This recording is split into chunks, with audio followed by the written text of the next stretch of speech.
Right, hello everyone.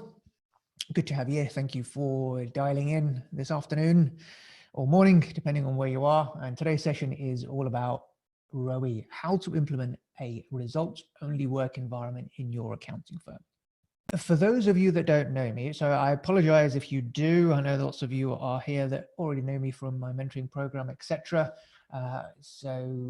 Just very quickly, for the benefit of those that are joining not on the program, I'm Reza, and I bought into a small traditional practice back in 2008. I'm still the managing partner today. At the time I bought into the practice, I had no clue how to run an accounting firm. I made all the mistakes under the sun. And then I went on a journey of learning, of working with top mentors and coaches out there, and managed to transform my firm to where it is today, which is that it's nearly quadruple in size from 250 to 900K turnover with just 7 employees. Profit margins have gone up from 20% to nearly 50%.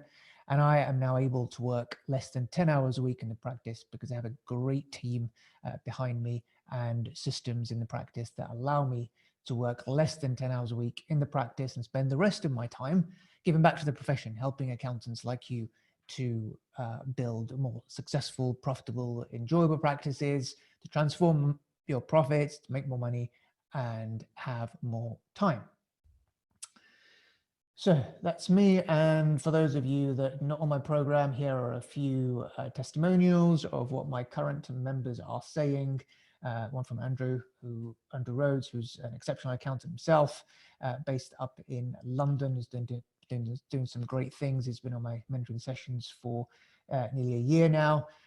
Nadeem as well, who's great at taking action. So in terms of the mentoring, I'll talk about that at the end and let you know how you can get involved if you are not already. I think somebody has put their hand up. I never know how this works when someone puts their hand up because there's nothing actually comes into the Q&A panel or in the chat box. So Shelley, if you've got a question, let me know in the Q&A panel or in the or if it's just a comment, put it in the chat box, please. I'm not really sure what to do. There's no button here which enables me to answer you when you just put your hand up. So I'm not really sure what that feature does. I'll have to find out. Right, so if you haven't already joined my Facebook group, Transform Your Profits for Accountants, we've got nearly 350 accountants in there where we share best practice. You can ask any question you like from your fellow peers, share ideas. There's lots of activity going on in there. So yeah, do get involved. And if you're already in the group, then do use it to your advantage of learning from your peers and getting any assistance you require in running your practice. So today we're going to be talking about implementing ROWE, and it is one part of the curriculum and the framework that I have developed, which is the 4 foundational pillars of a successful accounting firm. So implementing ROWE falls within the people section. So the 4 pillars being pricing, process, people, and positioning. And I have a curriculum of at least 12 months planned out for things that I teach in my mentoring program, and ROWE is just one of those. So today you'll get a glimpse of the kind of training that I deliver on these sessions, and at the end of it, if you'd like to get involved and come on board, I'll let you know how you can do so. Right, so today's agenda will be as follows. We will be talking about the current challenges that we face when it comes to recruitment. It's one of the top challenges that I hear from most accountants when asked what their biggest pain points are, what the biggest frustrations are of running a practice, is actually trying to find people is so hard, and retaining those high performers and creating a culture where people thrive. So we'll be talking about the challenges and the consequences of not being able to have solutions to those challenges. We'll then talk about what truly drives employee motivation. Hint, it's not more money. And then we'll talk about why work sucks and why we struggle to attract and retain talent in our firms, which will lead us on to talking about the ROWE, how it works, how we measure results in a ROWE, how we deal with objections of implementing ROWE, and then an action plan to make it happen. So this is an action plan taken from a presentation and the process that I went through to implement ROWE in my practice, which we did about a year and a half ago now. So I can share with you real life experience of what I went through, the kind of objections I was faced with, the challenges, the questions, and what happened over the course of the 18 months, which I'll share with you. And then at the end, how I work with accountants, and then a Q&A where you can ask me any question you like on the subject. Right, so let's kick off with the challenge. The biggest challenge today that most practice owners face is the challenge to find good quality staff. It is so difficult to find good staff. And then when we do find them, the struggle to actually retain them because there is a finite supply in the marketplace of good people, then we're always looking over our shoulder as to when our good staff and our high performers are going to be poached by other accounting firms, by our competitors around us.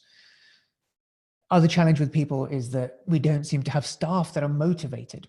So, they come into work, they do their bit, but they don't really allow us to work on the practice because they don't seem to step up. They don't have the motivation. They don't treat clients like we would, which then puts the onus upon us and makes us more stressed when we are trying to manage the practice.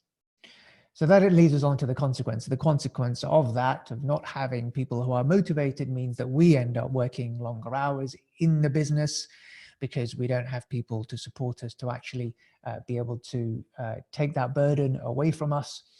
Again, that results in high stress levels because the buck stops with us. We are the ones who are constantly fighting the fires of dealing with the hiccups, of dealing with all those difficult client questions, of the technical aspects, and trying to juggle all of that, working in the business with also trying to work on the business and take our practice to the next level, just means that it piles up. We end up working longer hours than we want to. Stress levels build up. We don't get to do the stuff that we want to and spend time with the ones that we love, family. Again, consequences that we don't have there is no team. We don't feel that we have a team that supports us. And that's kind of critical in building a practice that can run without you. You need to have a team behind you that can support you, to allow you to work on the business, to do the things that you love, to know that clients are in good hands by having a team that is that wants to be there, that is passionate about the work they are doing, and is aligned to the same goals and objectives that you have in terms of the client delivery and aspirations that you have to bring to your clients, your reason for being, your vision. And when that's not in place, then what happens? Our growth stagnates, our profit plateaus, we don't get out of practice what we had envisaged to get out of the practice when we first started, and then life just becomes plain old miserable, which is a not good position to be in. So today we'll talk about how we can get out of that, how we can meet some of those challenges and move to a culture which hopefully in the long term allows us to have the time to spend on the business, to be able to have the trust in our employees to support the needs of clients without us having to be there constantly to do the things that they should be able to do. So is there another way? Let's explore. So firstly, let's start off with talking about what really drives employee motivation. Now, the default, let's start with how we used to be as human beings. That back in the days, so we're talking sort of 10,000 years ago, when we were hunter-gatherers, what motivated us was just survival. We had to go out and hunt for our food and bring it back to our families, and our desire was just about kind of meeting our day-to-day needs, about getting shelter, about reproducing. So that's what motivated human beings back in the day. Then as the industrial age came to light and we started to produce more, then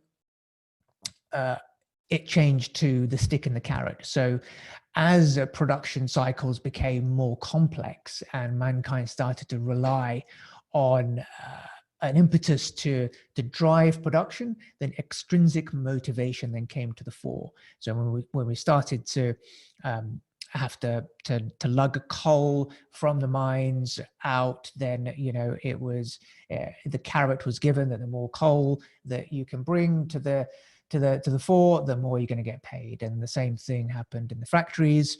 And the thinking behind that was that rewards reinforce desirable behavior. So if we want people to do something, we give them a reward for it. We give them a paycheck. We give them a bonus. And that, mankind thought, was the answer for getting people to do more, for production to happen. And punishment, by contrast, was intended to prevent undesirable behavior. So if someone is told off in front of the team, that's going to put them off in becoming late next time. If someone is rebuked or told that they're not going to have a job from stealing materials, it's going to stop them from doing that behavior that is treated as undesirable and has a punishment associated with it. So, and it seems as if our modern workplace, so-called modern workplace, is still stuck in motivation 2.0, that we are still on the carrot and stick approach, that we want people to work harder. We think that giving them carrots, giving them extra pay, extra perks will get them to work harder to be more productive in the business's interests. And by the same token, we have punishments and we have sticks to say, well, if you don't put in X, Y, and Z, then you won't get this promotion, or you won't get this bonus. So it seems as if the default model is still stuck in 2.0, even though scientists and psychologists have discovered that there is what's called a motivation 3.0, that people have an intrinsic motivation, an inherent satisfaction to do the job for the mere fun and joy of the work itself.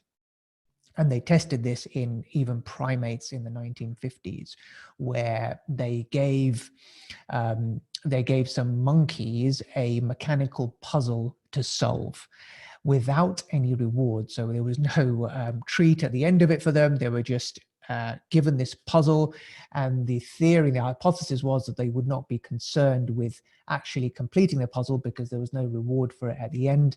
However, the scientists were surprised that actually the monkeys gave it a go and saw delight in actually completing the puzzle, even though there was no reward at the end of it. And that then spurred the research into applying this for humans, which found that obviously it's still that the same applies in human beings, that we have this intrinsic motivation to want to do well, to actually do something for the pure joy of doing this. And you see this in children. Children will, when we're young, we want to try everything, we want to touch everything, we want to break things and try and put it back, not for any reward, but for the mere joy and inner satisfaction of being able to come up with a solution to a problem. But the problem is that we become older as adults, and we fall into this broken system that exists today in terms of reward and punishment, carrot and stick. If then rewards, if you do this, then you get that. And the moment that the reward is taken away, then the motivation for doing that particular task wanes, because we then associate doing something to get something in return, rather than just doing something for the mere satisfaction and joy of carrying out that particular activity. And an example, a kind of a real life example of that, is the development of the online encyclopedia, Wikipedia, which was all heard of. And if you look at how Wikipedia came about, tens of thousands of people write and edit articles for free, completely voluntary. And it's the biggest encyclopedia that exists on the planet today. And they do it out of pure enjoyment, for no monetary reward. They invest their valuable time in working in this endeavor for this bigger purpose, for this goal that is bigger than them. And if you contrast that with Microsoft Encarta, and some of you, well, if you're as old as me, you will know what Microsoft Encarta is. It, launched by Microsoft in the 90s. You used to get a CD with the encyclopedia Encarta on it, which was, quite groundbreaking in its time. But what's happened to that today? It's died a slow death, and there was a lot of money spent in paying writers and paying developers and professional authors to put Encarta together. And where is it today? The mere fact that Wikipedia has been so successful is evidence in itself that we have this intrinsic motivation to do stuff for the mere joy and fulfillment that we get of doing an activity rather than doing something just for the reward. So hopefully that kind of answers, and in a very succinct, I think, way, we could go on about this, but I think you get the point in terms of what drives motivation. Nowadays, we were all about survival in 1.0. Then we moved to the carrot and stick approach and external rewards and punishments. It was okay for 20th century routine tasks, i.e. working in factories and producing widgets.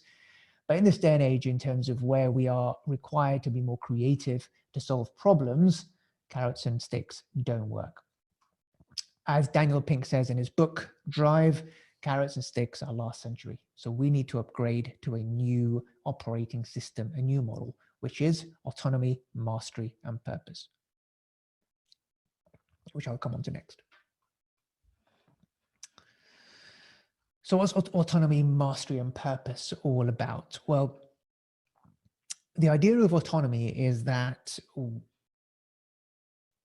employees want to be able to have self-determination. They want to be able to work out independently how to do a particular task, how to do a particular job in the way they see fit, that their skill set allows. They don't want to be micromanaged. They don't want to be told exactly what to do each step of the way. So the more autonomy you give your employees to achieve a particular goal, outcome, result, then that will motivate them in a way that drives their inner satisfaction out, that drives their intrinsic motivation to work out for themselves what is best, and obviously seek help when they require it. But rather than this micromanagement approach, which is the default way of working, it has been proven that autonomy, the self-determination, is an important factor to drive employee motivation. So essentially, autonomy is the desire to direct their own lives. Mastery, so the second ingredient in terms of what drives employee motivation is mastery, which is the urge to get better and better at something that matters. So when employees feel that their skill set is being improved, that they are adding to their skill sets, that the things which they are good at, they are working on improving those. That in itself gives them motivation to work, because they are taking themselves through a journey of growth and working in their zone of genius, in their flow. So when you're working in your zone of genius, the mere fact of working in your zone of genius gives them that motivation that, yes, this is fulfilling in itself. I don't need any reward to do this. I am doing this of the mere joy of the fulfillment that it gives me inside of working on something that is improving my skill set and allowing me to grow.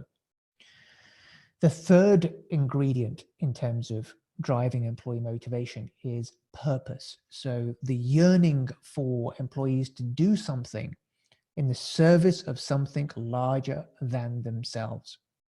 So this is why you often hear people talk about, you must have a vision. What is your why? Simon Sinek's, what is your why? Have a why that your employees can attach themselves to. Because when they do that, it gives them a sense of purpose, that what they're doing is not just coming into work to line the pockets of the business owner, but actually they're coming into work to do something which is adding value to mankind at large, or to your client base, essentially, which is contributing to clients achieving their goals, achieving their objectives, which means that the clients, the clients are able to, if they're able to achieve their goals, and we are an integral part of making that happen, then that's a bigger sense of purpose that employees can attach themselves to, even though they may deem to be working on routine tasks like bookkeeping, VAT, accounts. And so that's been known to actually drive employee motivation, having a sense of purpose, having a larger vision that they can attach themselves to. And culture. Culture is also very important, which is essentially how the ROWE will then fit into all of this. So having a culture where there is an environment for everyone to thrive, to feel safe, and to be their best selves.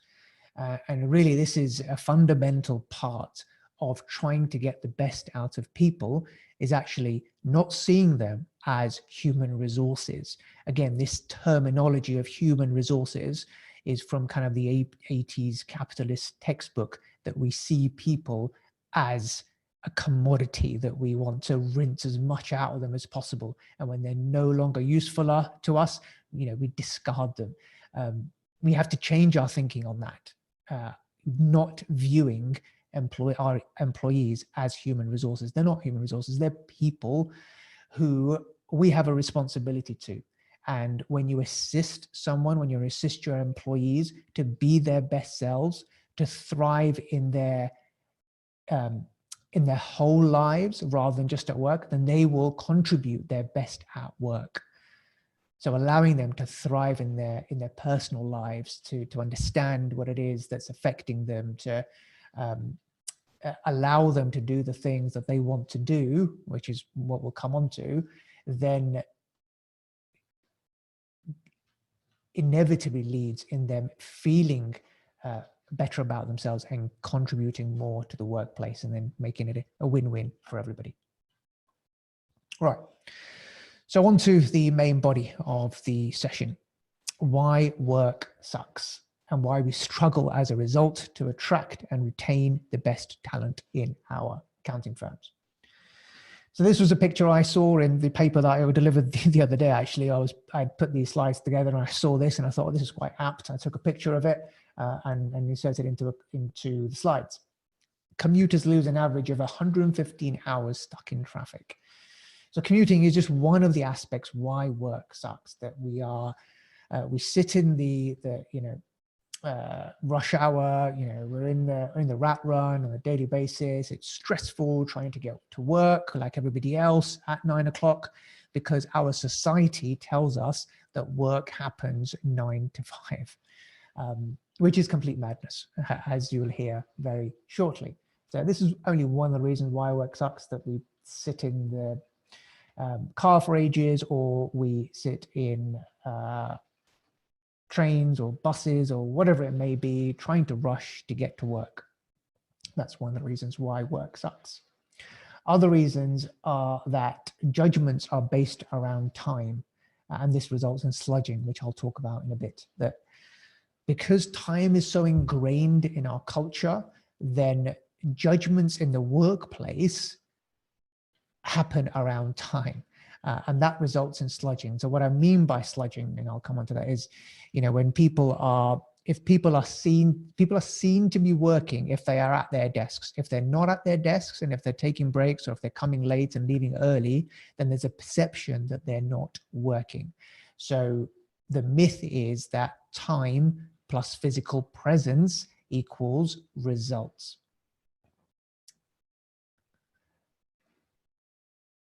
So again, as I just said, in terms of countering presence, so we have this culture of presenteeism, that you have to be in a physical workplace, and those that are seen to be working, that are putting in the hours, that are doing the all-nighters, that are working through their lunch, that are coming in early and leaving late, those are the ones who are given the pat on the back, who are the ones who get promoted, who are the ones in the boss's good books.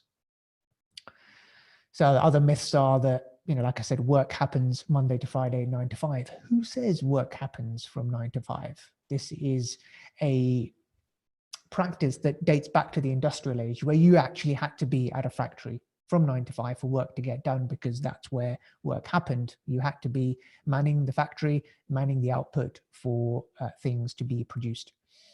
Work isn't like that anymore. We're in the information age. We're in the digital age. It no longer happens at a physical site, at a factory, at an office. Work can happen from anywhere with an internet connection, essentially.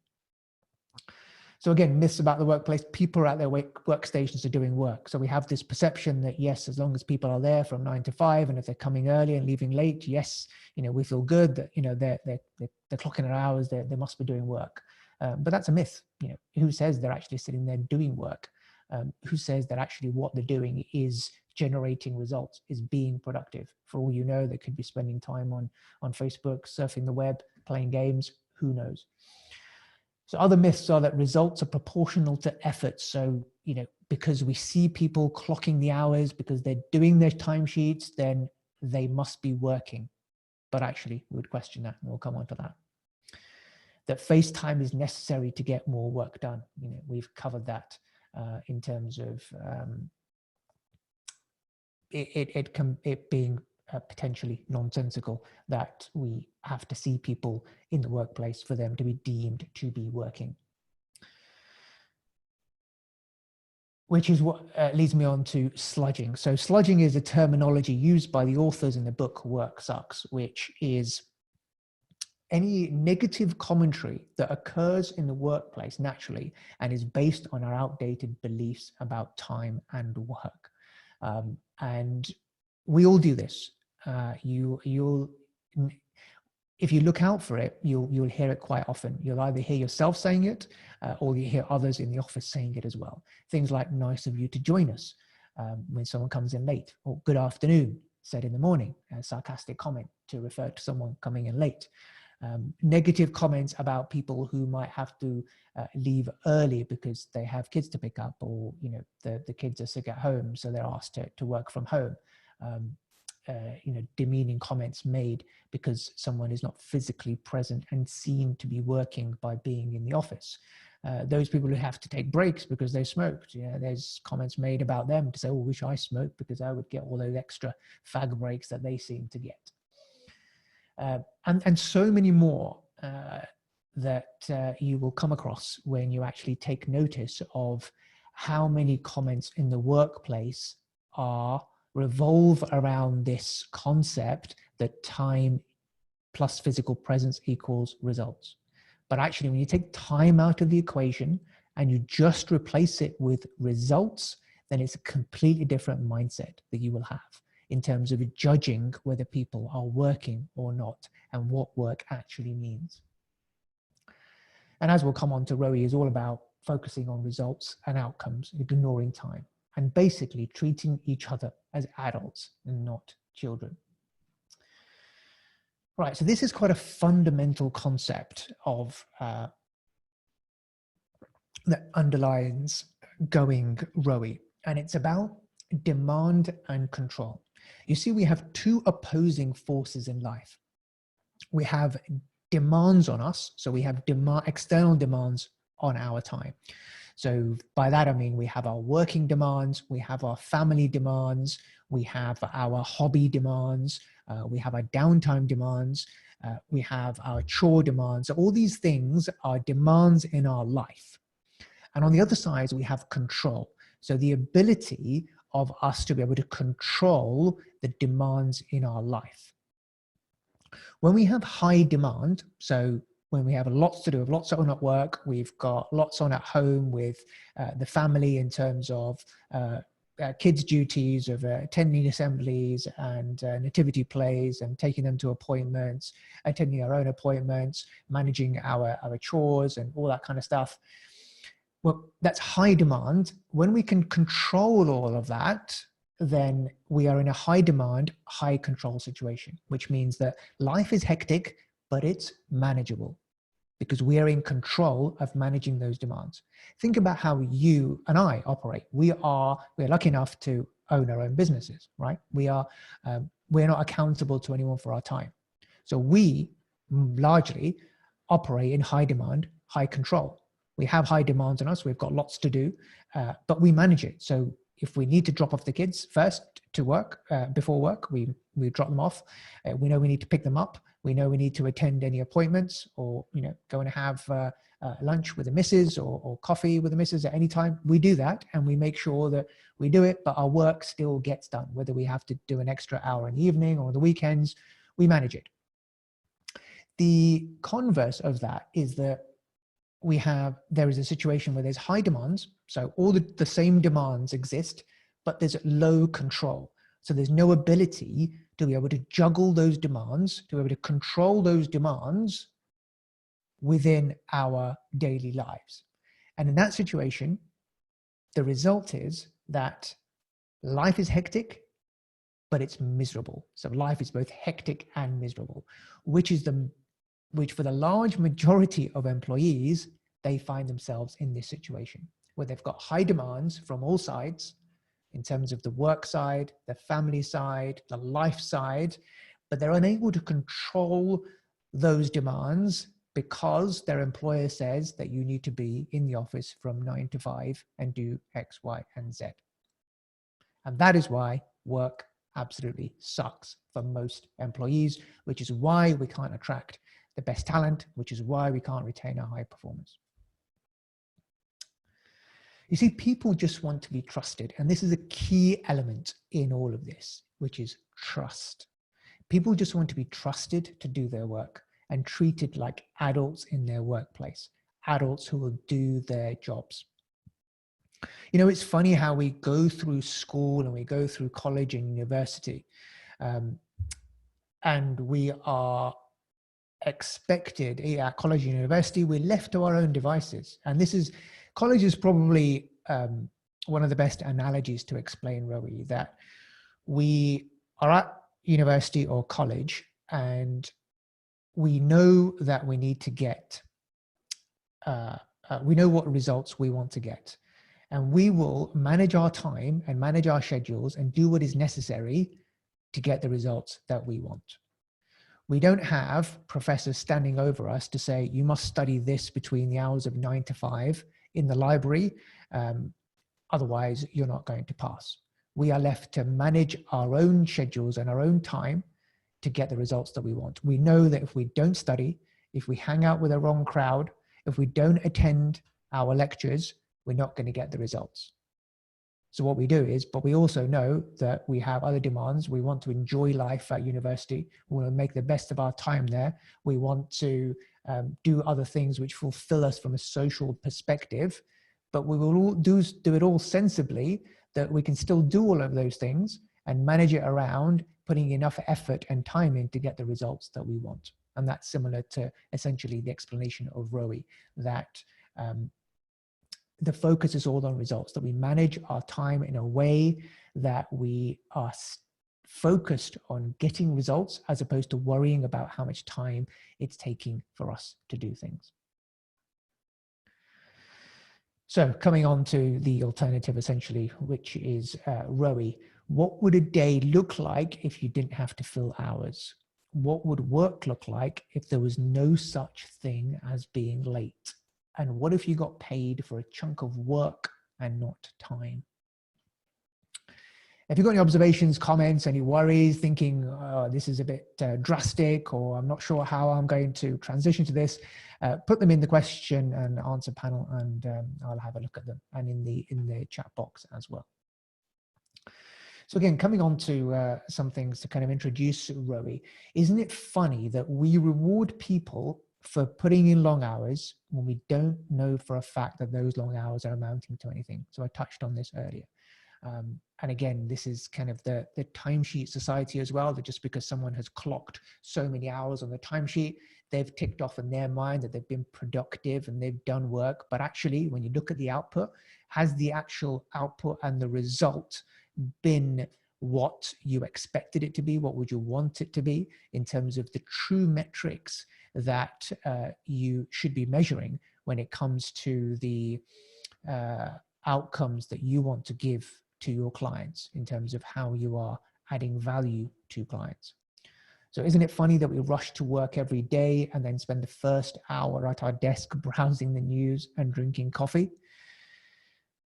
isn't it funny that when you're done for work at the end of the day, at 4 o'clock, you can't just leave. You have to stay that extra hour and pretend to be busy. So these statements are just questioning our whole mentality about the 9 to 5, about the expectation that we have to do 37 and a half, 40 hours a week in order for work to be done. So welcome ROWE. So ROWE is where people get paid for a chunk of work, not a chunk of time. Like I said, the analogy of college, you work hard and study hard and you'll get good grades. You focus on results and not time, and there's no more sludging. So, okay, if I explain, I guess you've got a sense of what ROWE is essentially where people can work when, where, and how they want, as long as the work gets done. And that last sentence is the really important bit, because people get carried away and have palpitations about, oh, if I don't know where my employees are, how will I know whether they're working, or, you know, they're not going to do any work. Yes, they can work when they want and how they want, but the last sentence, as long as the work gets done, is the most important. So work still has to get done, but you leave them be in terms of how and when they choose to do it. So long as the results are being met, so long as the outcomes are being met, so long as there is a clear sense of what they need to do and when they need to do it by, then should you be concerned about how long it takes for them to do it and where they do it. So in terms of actually changing our mindset from the input, so actually filling in timesheets to determine whether work is being done, expecting to see people in the office from 9 to 5. If we actually shifted to, okay, what is it that we want to achieve? What are the results that we want for our clients? What are the results that we ought to be giving as a practice for us to be able to sustain ourselves, to be valuable to our clients? And that's what we want at the end of the day, because the more valuable we are, the more we can charge. The more we can charge, the more everybody else is going to be better off. So basically you're aligning the objectives, your firm's objectives, your objectives for your clients with the objectives of your employees. So rather than being focused on the inputs, which is time, which just encourages busyness and utilization, focus them on the outputs. What is the output? What is the result of the work that they are doing? How is it contributing to the financial success of the firm? How much are they billing? So rather than seeing, and for me, actually, you know, we ditched timesheets when we started this, because timesheets just cannot work with the ROWE, because it doesn't really matter how many hours someone is working as long as they are hitting results. So some of the results that you can track to determine whether work is being done is monthly billing targets. So rather than looking at the inputs of your employees, how many hours that they are charging, look at the return on investment they are giving you. So if you're paying a member of staff 25,000, 30,000 pounds, then you ought to be getting a return on that, a 3, 4, 5 times return on that, whatever your business model is set out to be. So in terms of financial targets that you can use to measure results, you've got new business one via referrals. So if employees are actually working and doing a good job and adding value and having those conversations, doing all the things that you want them to do to service clients, then you can measure that by how many referrals you get, because we know that when we satisfy clients and we exceed expectations and we ask for referrals, we get referrals. So that is a good measure of determining whether we are doing the right sort of thing, whether we are actually adding value to clients. Because if we're not, then we're not going to get referrals. If clients aren't happy, they aren't going to recommend us to their friends and family. On the contrary, if we are doing amazing work and exceeding expectations, then our clients will become our raving fans, shout from the rooftops about us, and refer us to their family and friends. Average fee per client is another one that you can measure. Monthly recurring revenue in the practice. So if you were set up that you can't have a billing target because there is more than one person involved in actually that work for a particular client. So similar to the setup we have, we would have one team doing all the say the bookkeeping, the VAT returns, the management accounts, which we call the VFO team. And then we've got the compliance team, which does the year-end accounts and the year-end tax return. And then someone else who does the payroll. So there is actually input required from several people to actually then bill out to the client, or whatever fee we get from the client is essentially shared between a number of people. So it's not quite, it's difficult to do a billing target by individual. We used to do that, and in some cases, you can do that if you are structured in a way where you have client managers dealing with everything on a client, or you can measure it on a firm-wide basis to say, well, actually, we as a firm, as a team, if you have pods, so we have a couple of pods to say, right, this pod, which can do everything on a client, has to generate revenue of X, which may be a 4 or 5 time multiple on the combined salary of all the people in that group. So that's one way of measuring financial targets, financial return. Quality and service. So again, receiving feedback is unprompted feedback, surveys, your NPS scores is a way of actually measuring outcomes and results. Response times to client queries. Clients, again, that's a way of showing value. So you have to work out what it is that is valuable to your clients. Work out what value means for your clients, the value that you are essentially promising to deliver to them when you have the conversations with them to bring them on board. And that's what you should be tying your employees' outcomes to delivering that value, and then measuring it through quality and service. So, what are response times? What are the number of proactivity touch points? How often are we reaching out to clients on a proactive basis to advise them on their affairs, and working closer with them to add more value? Efficiency and productivity is another area where we can measure results. So what do clients want from us? They want things done quickly. They want their accounts turned around fast because it helps them in terms of credit ratings, mortgage purposes, knowing how much tax they have to pay, that sort of thing. So focus minds on turnaround times, on the number of ways your employees can find to work smarter, rather than just clocking in the hours. So these are other ways that you can use to measure results.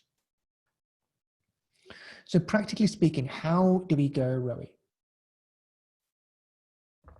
Well, technology these days has enabled us to work from anywhere. And I'm sure most of you already have this in place where you can access your server, or most things are on the cloud these days. So there's no issue with people working from anywhere, from a coffee shop, from even abroad. We had a member of staff that went to visit her family in the Philippines a few months ago, and she was able to work from there. Like, all you need is an internet connection. Again, routing client calls to things, and nowadays technology allows you to route your calls to a mobile app, which, as far as the caller is concerned, the client is concerned, the member of staff is still in the office because they called through to reception and they get routed through. They pick it up on their mobile. They could be anywhere. But as far as the client is concerned, they don't really care where you are. All they care about is that you're able to answer their problem, to answer their question, to get what they want done. And nowadays with technology, much easier to do. And again, there's VoIP software out there, so you can make a call from your mobile as if you're calling from the office. So the technology side is pretty well covered. I'm sure most of you have that covered anyway. So in terms of allowing your teams to work remotely, it's absolutely doable with the situation of technology we have today. Communication is key, because in a ROWE, ROWE is not flexi-time. The difference between ROWE and flexi-time is that with flexi-time, there's still an element of control from management, that permission is required. Okay, if you ask me to go, and if you ask me that you need to leave early today because you've got a dentist appointment, then you have to ask me and I'll grant you that request. Whereas ROWE is fully flexible.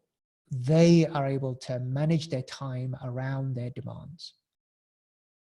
And that's the key difference. So managers can no longer just expect juniors to be at their desks when they walk past to ask them a question. And this is a challenge that has cropped up in the last year and a half, where people have been in the office because for them, and just expecting people to be there, and found that they weren't there and then getting frustrated. But I'd ask the question, did you actually manage expectations? Did you say that you wanted to have a meeting with so-and-so today to talk about X? Did you tell them when you wanted it by? Can you not reach out to them over the phone or by an email or via Slack? So what it does is it actually makes people more conscious of their communication, of actually setting better expectations of people that they manage. They cannot just expect people to be there so they can interrupt them whenever they want. They will manage communication in a way that facilitates getting their problem answered or getting what they want back from the junior when they need it by, rather than just expecting them to be there. So internally, we set communication targets in terms of internal targets for responding to queries from, say, colleagues to within 2 hours. So if you're not in the office and you're somewhere else, then generally you'll get back to them same day. But actually, it then forces whoever it is that's asking the question to, because sometimes it's just laziness, that they can't be bothered to find the answer themselves, and they just think it's easier to go and interrupt somebody else and say, oh, can you answer this for me? When actually, if they applied their minds a bit more, they could get the answer themselves. So again, communication changes, and we communicate better between managers and assistants. So will it work? I believe it certainly worked in our case. The bottom line is trust. When you give people more trust to manage their time and you treat them like adults, then they don't abuse it, and they give back in return. They feel empowered, they feel trusted, they feel valued in the workplace, and they give back more than you even expect them to. So the bottom line at ROWE is that you do your job, you keep your job. There's no hour tracking anymore. We don't know whether people are working 37.5 hours, 40 hours, 20 hours. And the truth is, it doesn't matter.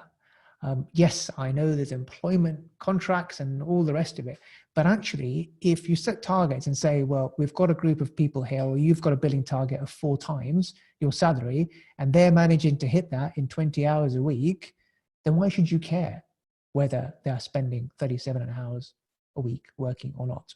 Again, this is an outdated practice that we think that work happens 9 to 5 and it takes 40 hours a week for people to be productive. But actually, research has shown in terms of, when countries have gone on a 4-day week, they've actually found that productivity hasn't actually dropped and has actually got better, because people actually get more work done in the 4 days that they have. And because we're not in a we're not in a labor intensive industry or environment anymore, the work that we do is problem solving, is creative. And the answers to those problems don't always come between the hours of 9 to 5. They could come on a weekend. The idea could come to you at any time. And research has shown that when our minds are at ease, when we have less stress, we are likely to be more creative than otherwise. And this whole environment and culture enables employees to thrive and to actually apply themselves better and bring their best selves to the workplace. So you put them in control of their time. And the good thing about this is that an employee may waste an employer's time, but they will not waste their own time.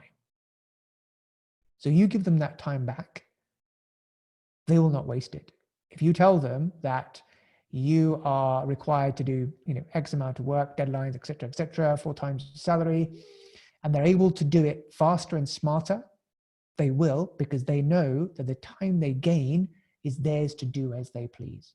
And that's a powerful factor in ROWE, that it focuses minds on results rather than mere face time and turning up to work having bums on seats.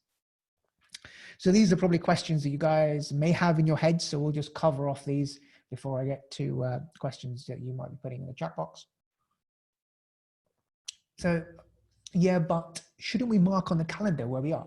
Well, should we mark on the calendar that we're working on a Saturday at midnight? As long as work is getting done, it doesn't matter. And in ROWE, asking someone about time then becomes a personal question. Now, this is, in reality, this is challenging in terms of marking on the calendar where we are.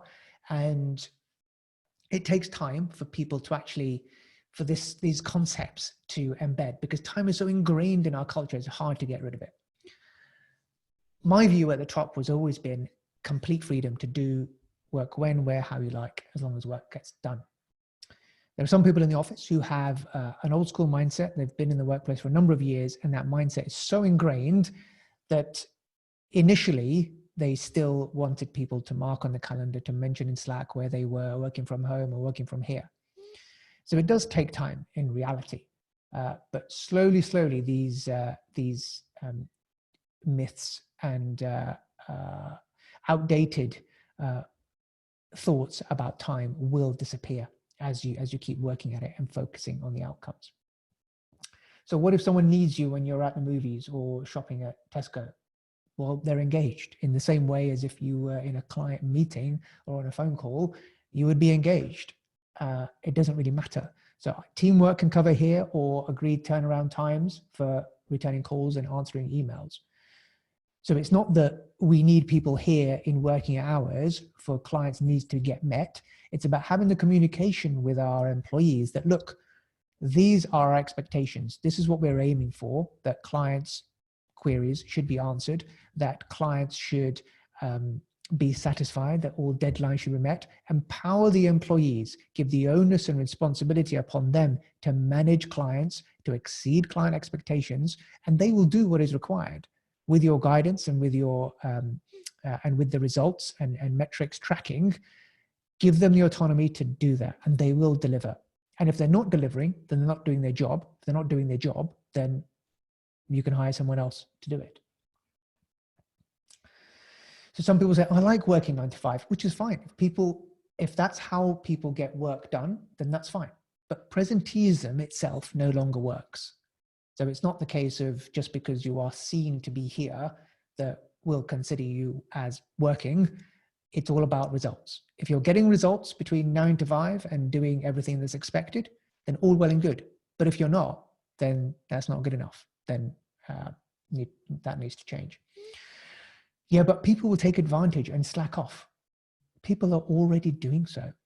But we can't tell as we measure based on a combination of time and results. In a ROWE, if you don't get results, you don't keep your job. So those people are already slacking off, but are there before 9 and leave after 5, and you don't say anything to them. Well, actually, those people will then be brought into the forefront to say, and they will no longer be able to shirk their responsibilities, because the focus will solely be on results, not on time. And the last one, I think we've covered this. How can we reach anyone if not in the office? Plenty of ways to do that these days. Technology, email, Teams, WhatsApp, etc. Yes, but this will work for some, but not others. Some people need supervision. People don't need supervision. They just need a clear idea of what they need to do and a clear sense of when it needs to be done. Supervision and control is out, and actually it's that sense of giving people autonomy. Again, remember about employee motivation. What drives employee motivation? Give them that autonomy. Give them the tools required, the autonomy, the coaching, the support, and they will deliver what is expected of them. And I think I've answered the second one. How will we know if people are putting in 37.5 hours? We won't. And it doesn't matter, because in a ROWE, you measure someone's performance based on results. You tell them what they need to do, and either they deliver it or they don't. Time is not a factor. People will actually start performing rather than putting in time. What if everyone decides not to work at the same time? Again, practical issues in terms of, well, you work out what it is, what do you need? Do you just need phones to be answered? Fine. So if you have a receptionist, for her or him, the work means actually being able to man the phones, or woman the phones between the hours of 9 and 5. That's fine, because work for them means they need to be able to man the phones between those hours. But also means that if technology allows them to do that same thing from home, then so be it. Because if they can do the same job from home that they can do from the office, there should be no issues whether they choose to work from home or from the office. So signs of ROWE working: you stop sludging. So the comments about time disappear.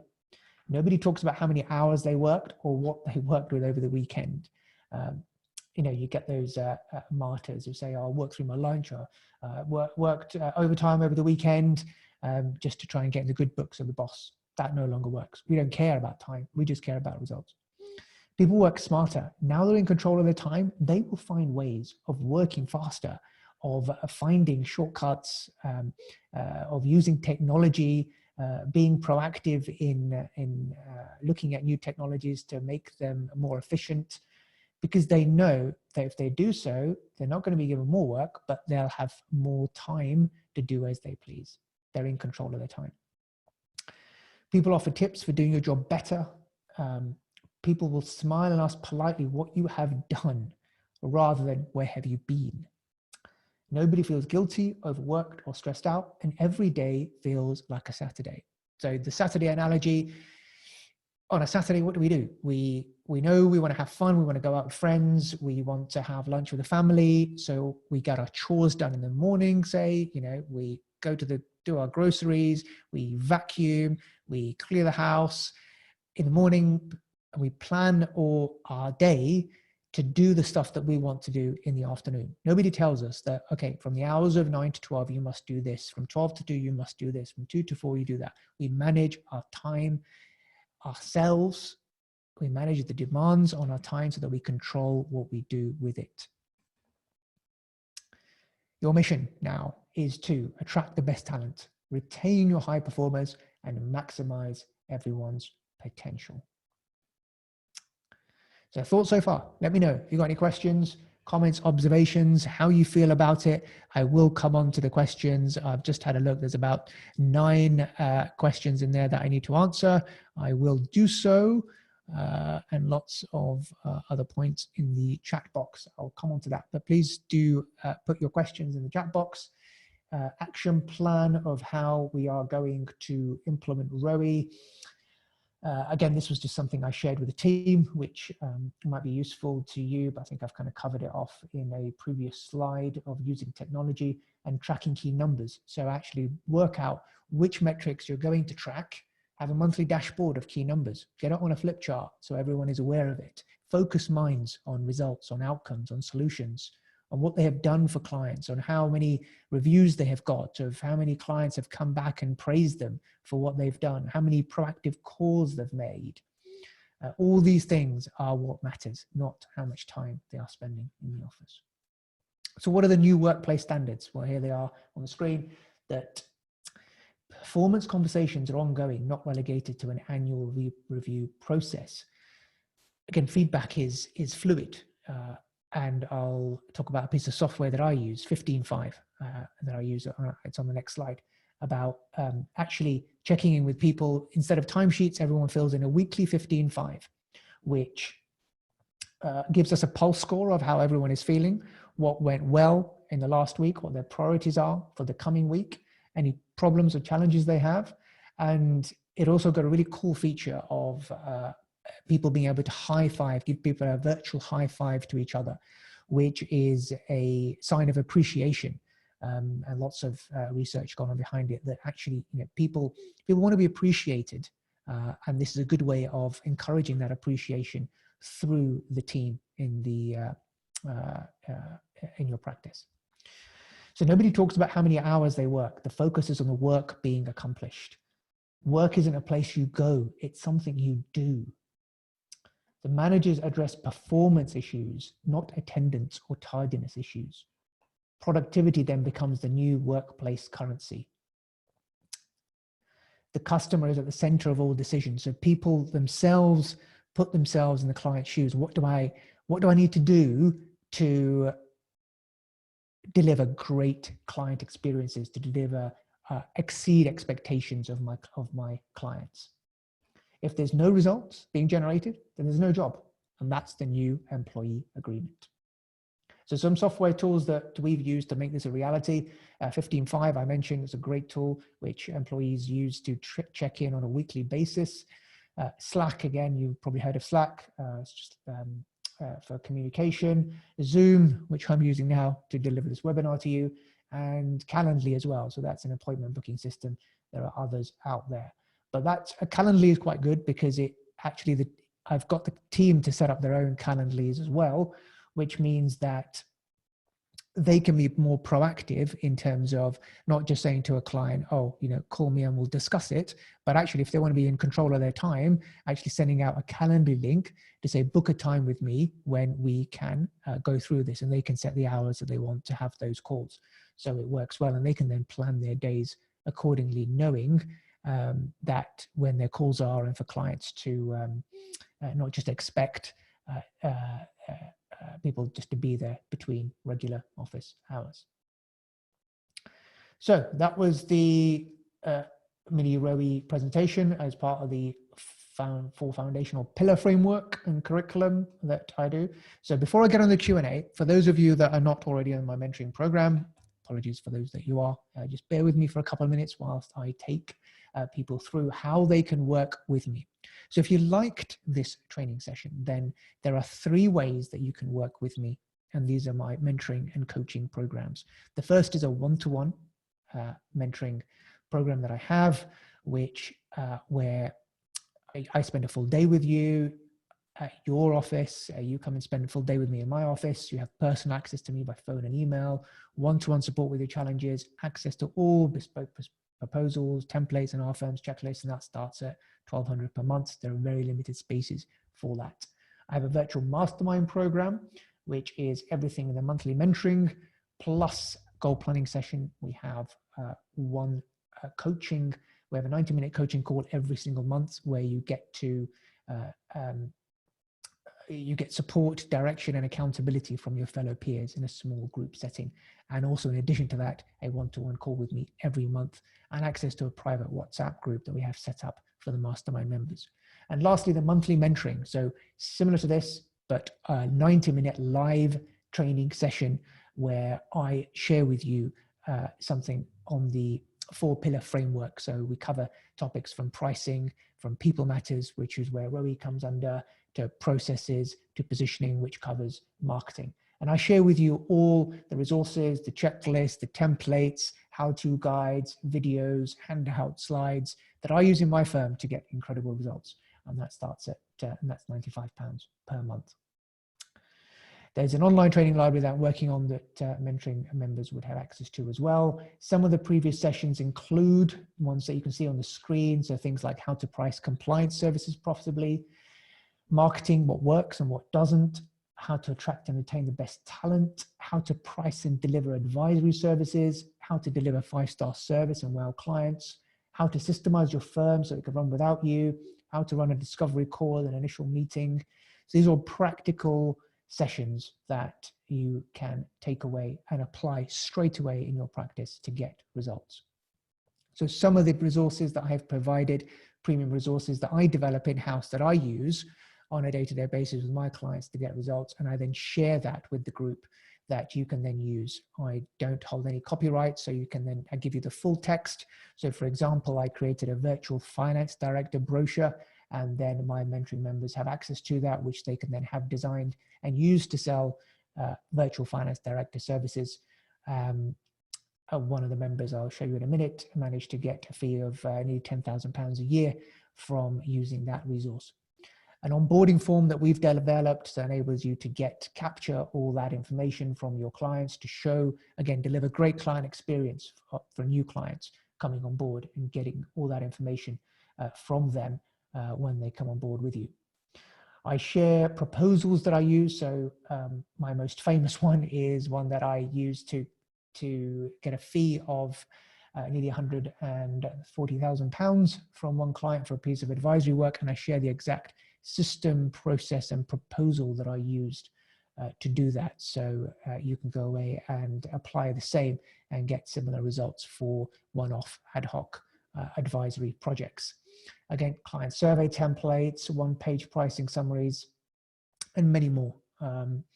Marketing system to generate leads, value pyramid, presentations that I have used internally to communicate things like the vision, mission, and core values that we have. So come on to some of the success stories from my mentoring members. As you can see here, Aaron talked about the virtual FD brochure that he used and managed to get a 10K fee out of a client after going through it with him to help build up, because that builds up the value of what he was actually offering. Don used my pricing proposal to help him with presenting his one-off tax planning project and managed to get a fee that was 50% higher than he originally had in mind. Nicola used the onboarding form to wow her new clients, and Nadeem has implemented the resource that I shared on getting paid for initial consultations. So that's brilliant because everyone's taking action.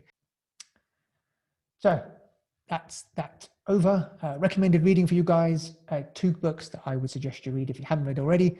Drive by Daniel Pink, which is all about the employee motivation side of things, and Work Sucks, Why Work Sucks and How to Fix It, which is all about the ROWE, which was the brainchild of these 2 from the States, Callie Resler and Jodie Thompson, who implemented it at Best Buy, and how they transformed the results they got and the whole new way of working. I hope that was useful, and I hope that you take something away and have a look at seeing whether you can be brave, take that next step of implementing a ROWE in your practice so that you can attract the best talent, retain your high performers, and maximize everyone's potential to give you the life that you wanted when you first set up your practice, to free you of the burdens that you may currently be facing, of all the stresses you may be facing, and share that with the team equally. I hope that was useful, guys. Take care. Speak to you soon. All the best. Bye for now.